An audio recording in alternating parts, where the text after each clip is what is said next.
ओडिशार परिचय हेउछि कृषि। आम परंपरा रे चाषी और चषापुआ अक्षय तृतीया रे अखिमुठी अनुकूल करी वर्ष सारा भल फसल पाई आशा करिथाय। इष्ट देवं को पूजा करी भल फसल अमल पाई आशीर्वाद लोड़िथाय। यह सहित लक्ष्मी ठाकुराणी को पूजा करी हल बुलाई बिहन बुने चाषी। आउ आज एही परंपरा को आगे नहीं राज्य में भल चाष पाई हाथ में लंगल धरी हल करिबा परे बिहन बुनिछंती मुख्यमंत्री। यह सहित राज्य में चलित वर्ष भल फसल हेबा पाई प्रार्थना करिछंती।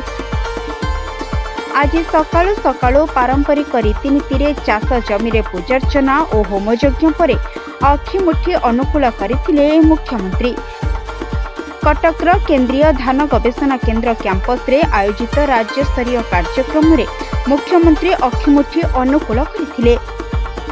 एही अवसर रे मुख्यमंत्री सह उपमुख्यमंत्री तथा कृषि मंत्री कनक वर्धन सिंह देव, कटक सांसद भर्तृहरि महताब, जगतसिंहपुर सांसद विभु प्रसाद तराई मध्य उपस्थित थिले। यह सहित राज्यर समस्त चाषी माननकु सीएम किसान सहायता राशि प्रदान करथिले।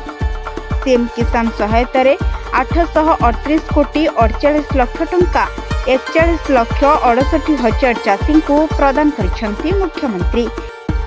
यह सहित आम बिहन रथ और कृषि रथर शुभारंभ करथिले। कटकरू प्रताप सेनापति रिपोर्ट, सरकार न्यूज।